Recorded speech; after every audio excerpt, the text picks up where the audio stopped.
మనల్ని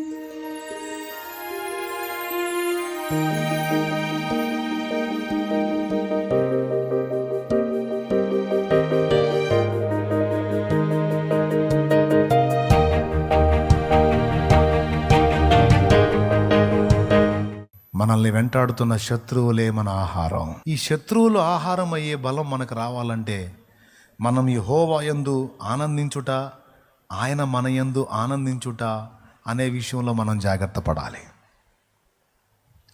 ఎందుకంటే దేవుని యందు ఆనందించుట కూడా మనకు బలమట.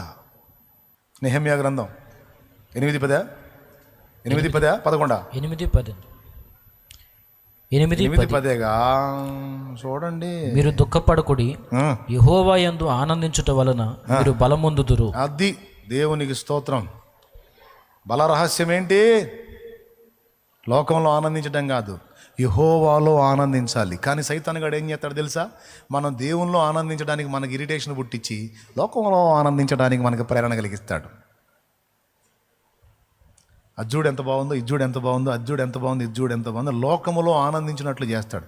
లోకంలో మనం ఆనందాన్ని వెతుక్కున్నామంటే బలహీన పడతాం. దేవునిలో ఆనందాన్ని వెతుక్కున్నామంటే బలవంతులమై ఉంటాం. దేవునికి స్తోత్రం కలుగును గాక. కానీ చాలామంది చూడండి, ఇప్పుడు ఈ కాసేపు దేవుని సన్నిధి అయిపోయింది మామ అనిపించుకుంటారు, ఆమెను అంటాను జంపు, ఇక పోయి ఇంటికి పోయి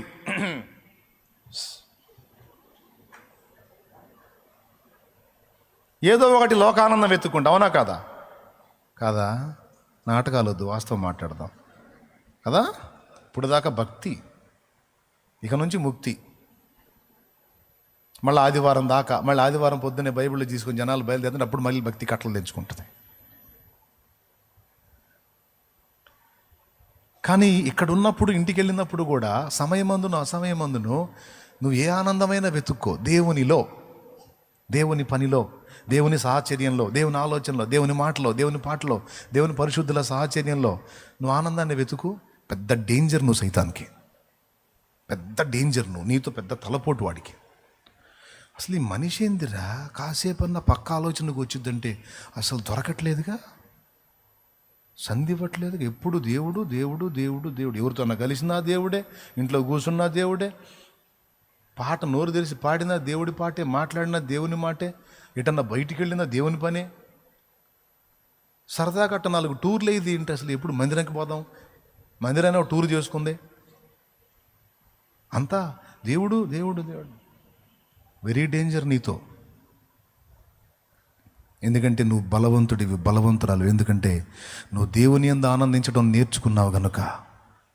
వెరీ డేంజర్ నీతో. అందుకే పౌలు కూడా చెప్పాడు, ప్రభువునందు ఆనందించండి. మరలా చెప్తా, ఆనందించండి. నేను ఇంత కఠినమైన శ్రమల్లో ఉండి కూడా ఆయనలో ఆనందిస్తున్నా. ఆనందించుట వలన నేను నా సంఖ్యలు కూడా నాకు ఆహారం అవుతున్నాయి. ఫిలిప్పీయులారా 4వ అధ్యాయంలో 4వ వచనం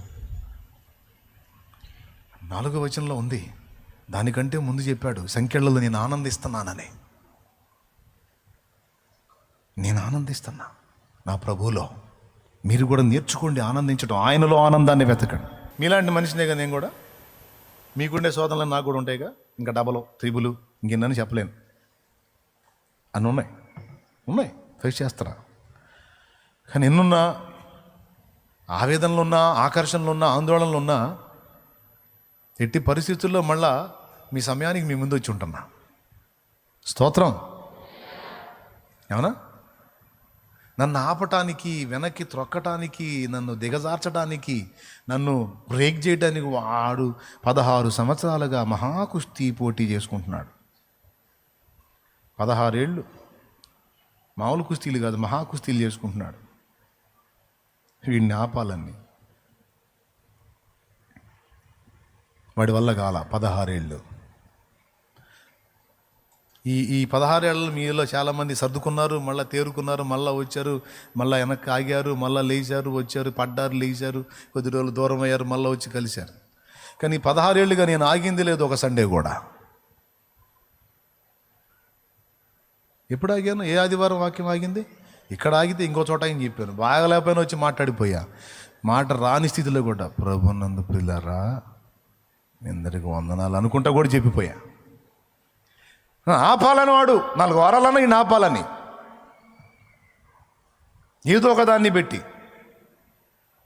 కానీ వాడికి బలం చాలా, సైతానుకు చాలా బలం.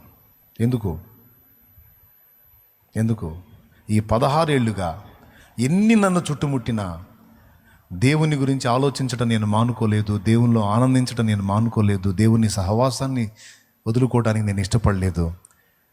నేను ఏది చేసినా, ఎటుపోయినా ఎటొచ్చినా తల్లంపులెల్లా నా తపన ఎంత నీ చిత్తం చేయుటయే. అందుకే ఏ టయానికి అటు కృంగిన వేళలో సైతం తిరిగి తేరుకొని, గాయాలైన వేళలో సైతం తిరిగి తేరుకొని అని మళ్ళా లైన్లోనికి వచ్చి వాడికి ఛాన్స్ లేకుండా చేయడానికి కావాల్సినంత బలమంతా కూడా ఆయనలో ఆనందించడంలోనే దొరికింది నాకు. ఆయనలో ఆనందించడంలో, ఆయనలో సంతోషించడంలో, ఆయన మహిమపరుచుకోవడంలో, ఆ మహిమలో ఆనందించడంలో పొందా. లేకపోతే మీ కాడికి నేనే ఇంకేం లావు ఉన్నానా, ఇంకేం వెయిట్ ఉన్నానా? అంతేగా. మరి ఎలా సాధ్యమైంది? నన్ను ఎవరు రేపినా, రేపకపోయినా, ప్రోత్సహించకపోయినా, ప్రోత్సహించడం కాదు, దిగజార్చకపోతే సంతోషం. పైకి నెట్టకపోయినా పర్వాలేదు, కిందికి లాక్కపోతే సంతోషం. కిందికి లాగుతున్నా, నన్ను పట్టుకొని కిందికి లాగుతున్న వాళ్ళు మొత్తాన్ని పట్టుకొని మళ్ళీ పైకి లాక్కొని రావడానికి దేవుడు కృపణిస్తా, ఎప్పటికప్పుడు బలం ఇస్తా. దేవుని కొరకు ఎదురు చూసేవారు కూడా నూతన బలం పొందుతారంట. నిరీక్షణ, దేవుని అందరి నిరీక్షణ కూడా మనకు బలం. మళ్ళీ పాట పాడుకుందాం. ఏమైందంట? యేసయ్యా నా నిరీక్షణ, మన శత్రువులను మనము భుజించుటయే మన బలం. 6వ బలమా 7వ బలమా? 6వ బలమా 6వ బలమా 7వ బలం చెప్పలేదా? యేసు శరీర రక్తములను భుజించుట మనకు బలమై ఉన్నది. 2 భోజన పదార్థాలు ఉన్నాయి. ఒకటి యేసు శరీర రక్తములను తినుట మనకు బలం. పితరుల మన్నాను తినినను చనిపోయిరి, నన్ను తినువాడు నా మూలముగా జీవించును. పరలోకము నుండి మీకు పంపబడిన ఆహారం ఇదే. పితరులు మన్నాను తినినను చనిపోయిరి, నన్ను తినువాడు నా శరీరము తిని నా రక్తము త్రాగువాడు నిత్య జీవం గలవాడు. యోహాను సువార్త 6:53. నా శరీరము నిజమైన ఆహారము, నా రక్తము నిజమైన పానమై ఉన్నది. నా శరీరమును తిని నా రక్తమును త్రాగువాడు నిత్య జీవం గలవాడు. అది 7 బలాలు మనకు బలం చేకూర్చడానికి. 7 వస్తువులు అనుకోండి, 7 సంగతులు అనుకోండి, మనకు బలం ఇచ్చేయి. పరిశుద్ధాత్మ, దేవుని వాక్యం, కృప. మిస్టర్ కృపారావు గారు ఎప్పుడు మనతో ఉండాలి. కృపయే నాకు లేకపోతే వాడు వస్తాడు నీ దగ్గరికి, నువ్వు చేసిన పనులని దరిద్ర పనులు, సిగ్గు లేకుండా మళ్ళీ హల్లే స్తోత్రం అంటాను. ఏం ముఖం పెట్టుకుని అంటారు నువ్వు? దరిద్ర పనులని చేసుకుని వచ్చి అంటాడు. అప్పుడు దేవుడు అంటాడు, కృప ఉంది, భయపడవాకు, కృపను బట్టి రా నా దగ్గరికి, చెప్పు కృపను వాడు సర్దుకుంటాడు అంటాడు. శత్రువు నీ దగ్గరికి వచ్చినప్పుడు నువ్వు చెప్పాలి, యేసు రక్తము, 2వది కృప.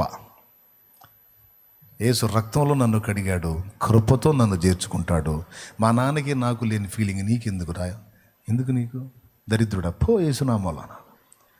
తంతే తంతాడు రా మా నాన్న, తిడితే తిడతాడు, కొడితే కొడతాడు, తన్నులు తింటా, తిట్లు తింటా, ఏదో ఒకటి ఆయన చేస్తాడు. లేదా ఆయనకి ఇష్టమైతే దగ్గర తీసుకొని ముద్దాడుకుంటాడు, ఇంకోసారి అట్లా ఉండొద్దురా బేట అంటాడు.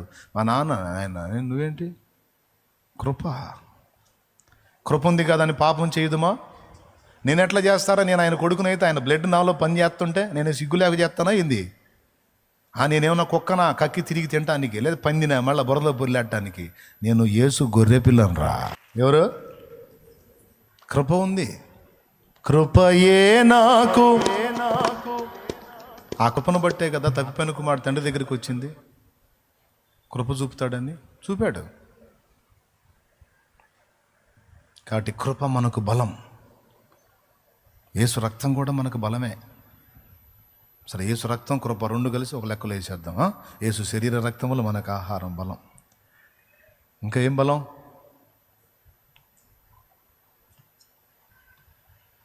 యెహోవా కొరకు ఎదురు చూచుట, నిరీక్షణ, దేవుని అందలి నిరీక్షణ మనకు బలం. సంఖ్యాకాండం 14వ అధ్యాయం ఇక్కడ ఉంది. దానికి విచిత్రమైన ఆన్సరు. అక్కడేమన్నాడు, నువ్వు మన్ను అన్నాడు, మన్ను సర్పానికి ఆహారం అన్నాడు.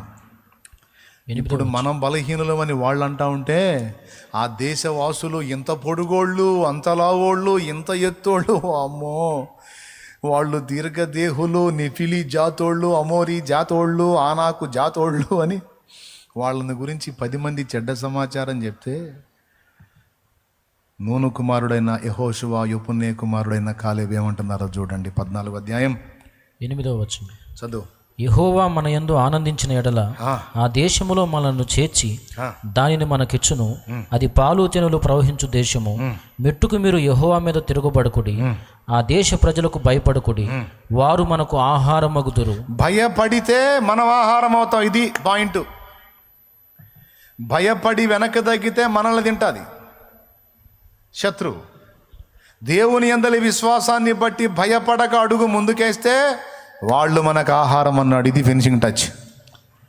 ఆ దేశ వాసులు ఏమన్నాడు అక్కడ, వారు మనకు ఆహారం అగుదురు, వారి నీడ వారి మీద నుండి తొలగిపోయాను, యెహోవా మనకు తోడై ఉన్నాడు, వారికి భయపడకూడనిది.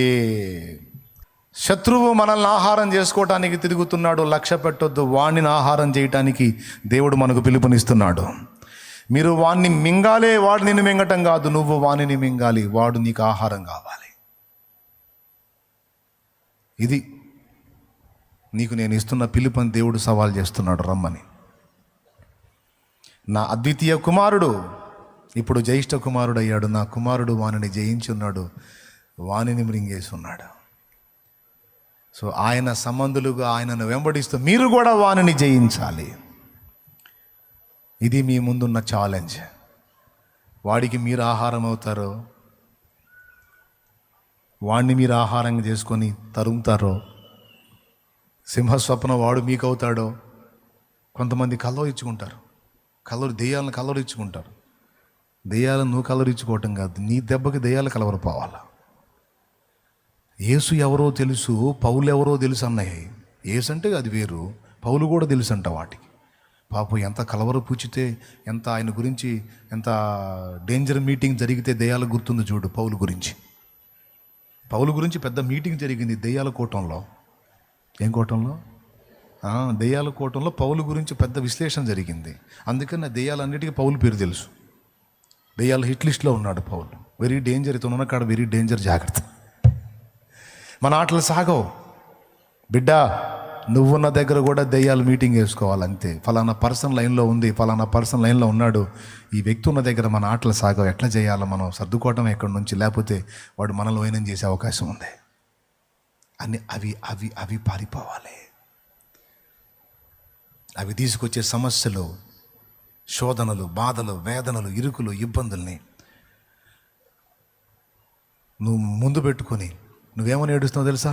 నన్ను తినేస్తున్నాయి అన్నయ్య, ఈ రోగం నన్ను తినేస్తుంది, ఈ సమస్య నన్ను తినేస్తుంది, ఈ బాధ నన్ను తినేస్తుంది, ఈ అప్పు నన్ను తినేస్తుంది, ఈ నింద నన్ను తినేస్తుంది. అన్నీ తినేయటమే. మరి నువ్వేం తింటున్నా? నువ్వు వచ్చి నా మైండ్ తింటున్నావు. దేవునికి స్తోత్రం. దేవుడు రివర్స్లో చెబుతున్నాడు, రోగం నిన్ను తినటం కాదు, నువ్వు రోగాన్ని తినటం మొదలుపెట్టు. దేవుడు నీకు ఆ శక్తిని ఇస్తున్నాడు, దేవుని యందు నీకు ఆ శక్తి ఉంది. భయపడకు అన్నాడు, అది గుర్తుపెట్టుకో. మెట్టుకి మీరు భయపడకుడి, వారు మనకు ఆహారం అగుదురు. దేవుడు మనకు తోడై ఉన్నాడు, ఆయన యందు ఆనందించండి, వాళ్ళు మనకి ఫుడ్ అవుతారు. ఏవి మనకు శ్రమలు అనుకుంటున్నామో, ఏవి మనకి ప్రాబ్లమ్స్ అనుకుంటున్నా, ఏవి మనకి ఇబ్బంది అనుకుంటున్నామో, మనం పుష్టిగా తయారవ్వటానికి అవి మనకు దేవుడిచ్చిన ఆహారం అర్రా. అది